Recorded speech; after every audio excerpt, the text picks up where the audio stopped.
Seni hep anladım ana. Kimileri sevdi, kimileri aşık oldu. Sana inandığım gibi neden onlara inanmadım? Ana, bilmiyorum. Biliyor musun? Ana, sen bu kirli ve hesapsız dünyadan gittiğinden beri hep ağlayan ben oldum. Ben bugün de ölmedim, yaşıyorum ana. Ben bugün de ölmedim ana. Kısmetse yarına. Bilmeni istedim. Söyleyeyim mi ana? Bana bıraktın can kardeşlerim,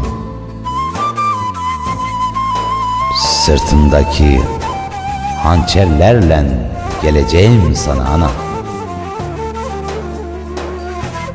Hani yüzümüze gülenler şimdi bana selam, senin de mezarına gelmiyorlar ana.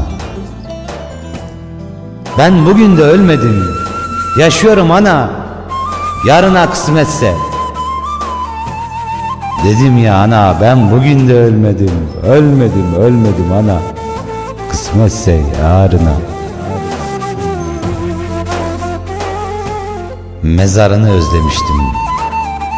Öyle uçaktan iner inmez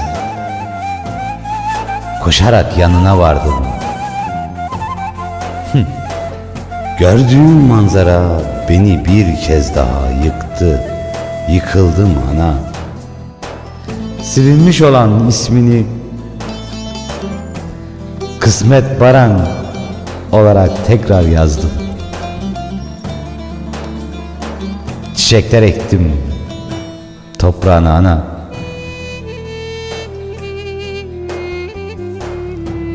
Yine ölmedim ana, yine ölmedim. Dedim ya, kısmetse yarına.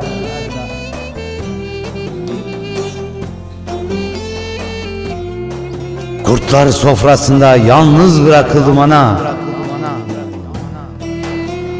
Senden ayrılmak zor. Hıçkırıkları içinde ağlayarak yüreğimi ve kalbimi bırakarak ayrılıyorum ana. Hoşça kal ana. Hoşça kal ana.